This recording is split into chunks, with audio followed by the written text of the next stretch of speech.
Oh goodness, today we're changing the oil on a 2019 Polaris Ranger 570 EFI. Word of caution, we're gonna do this the quick and dirty way.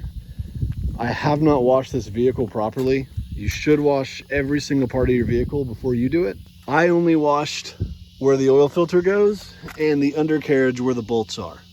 That is to keep dirt and grime from getting in important places.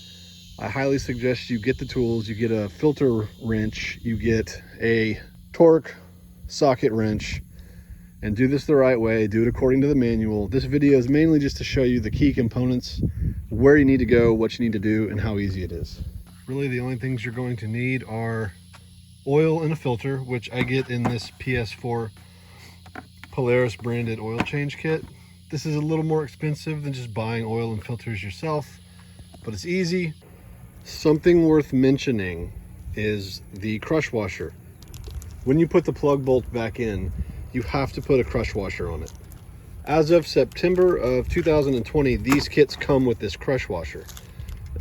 The last 4 of these I purchased, they did not have the crush washer with it.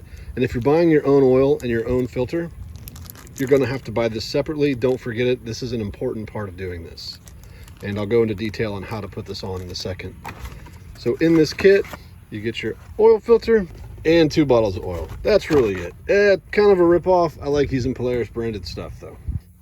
And you'll need some towels, and we're going to use this to wipe the excess oil off the bottom of the oil reservoir when we go to put the bolt back in to put new oil in. And a metric 6 Allen bolt here. For us, we also need a breaker bar. We use a breaker bar because this is used for duck hunting. So if you are using your Polaris to do anything where the undercarriage gets wet, you're going to need a breaker bar because those bolts get extremely sticky. They get stuck very quickly. Last but not least, you will need an oil pan, and that is already under the vehicle. To start out, on the back right side of the vehicle, if you come right in front of the back tire, we'll get in here, that is your oil filter. Now this thing's pretty dirty. All I did the last time we came in was spray this off with a hose and spray off the undercarriage where you're going to get to the drain plug. The oil filter on a new machine is going to be extremely tight. You might need a filter wrench the first time you remove the stock oil filter. I was able to work it out with my hands though, so you never really know how that's gonna go. For the time being, we're going to leave this exactly where it is. The first thing we're going to do is go under here and we're going to take out the drain plug and drain out all the oil in the bottom. When that's done, we're going to come back here, remove the filter, then we're going to lift this bed and put in new oil. If this is your first time, you've never done this before, here's a few things to keep in mind when you're doing this. The bolt to drain the oil right here is in front of the one back here, which is for your transmission. So don't get these two confused. The one closest to the front of the vehicle is the bolt to drain your oil.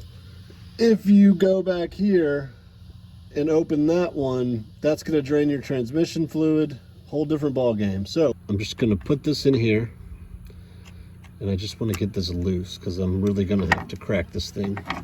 Make sure when you put this in that it's all the way in so you don't strip it.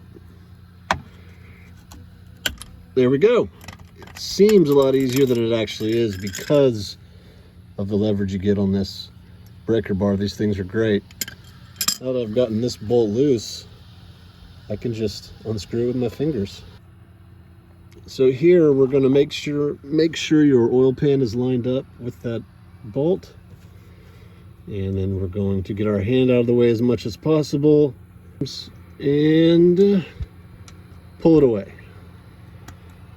As you can see, this thing was due for an oil change. So if you heard that little knock just now, that was the old crush washer coming off of the body here. So while this drains, we're going to go take the oil filter off too. Something else worth noting is keep this bolt clean. This is the bolt from down there. Keep this clean when you pull it off the vehicle. Don't let it get dirty, don't let it get dinged up. From here you can see the oil filter is not too far from where that's draining. Now that this is mostly done draining, We're going to pull it a little bit in this direction so that any oil that comes out of that filter, which will be quite a bit, we're gonna get some oil on the body there.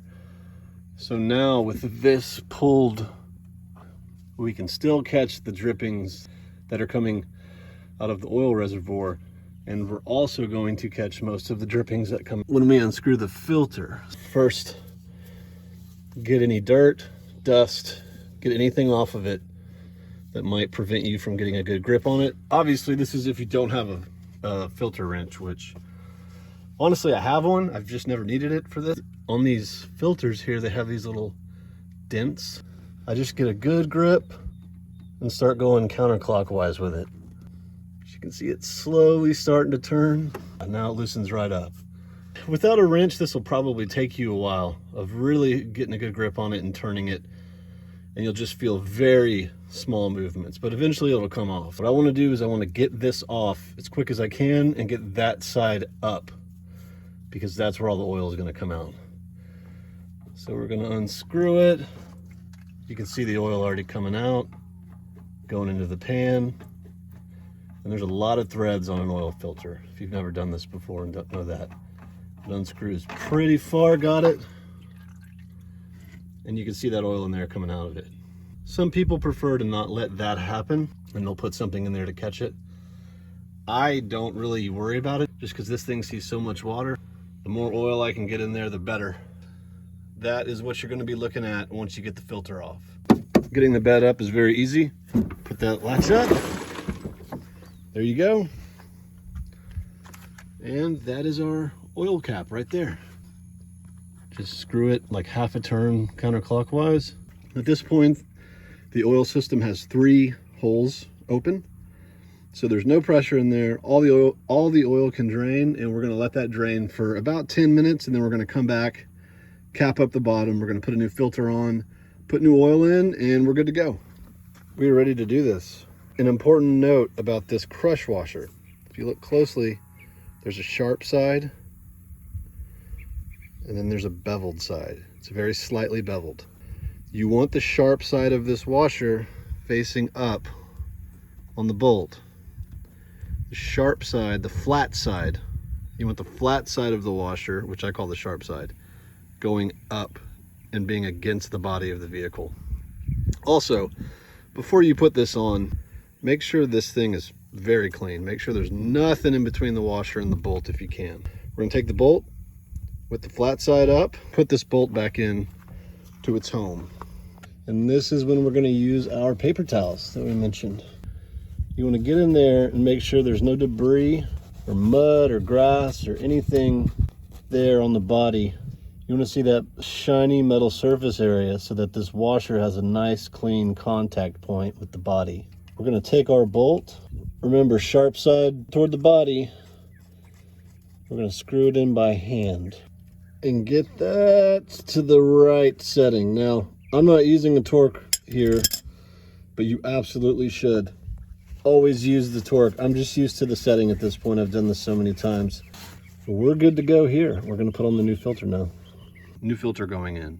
An important note on the filters. Before you install this, dab your finger in some oil and run your finger around this rubber gasket here. Don't use it too much. Just put a little bit of oil on it. That allows you to be able to screw it in further with less friction. It's for a much smoother mounting of this filter. With the oil on the gasket, again, you don't need that much, just a little. We're going to get it on the threads. Sometimes it's tricky to find these threads. It's easy to line them up incorrectly. There we go. Now it's getting harder. Still turning on it, and that's how much I always tighten these, so I know this is gonna work out for me. That's not going anywhere. I highly advise you to use a filter wrench. You know, do what the manual says so you don't mess things up, but that works for me every time.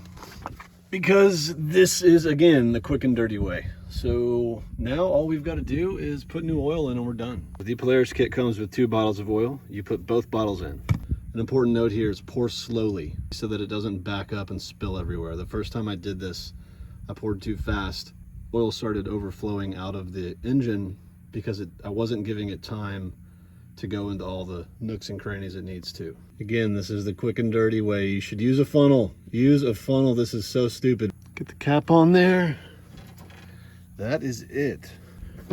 We're gonna shut this thing and then we're gonna turn this on. But when we turn it on, we're just gonna let it idle for about a minute so that all that oil can get where it needs to go, get into the filter, get into the engine, and that's it. So we're ready to go.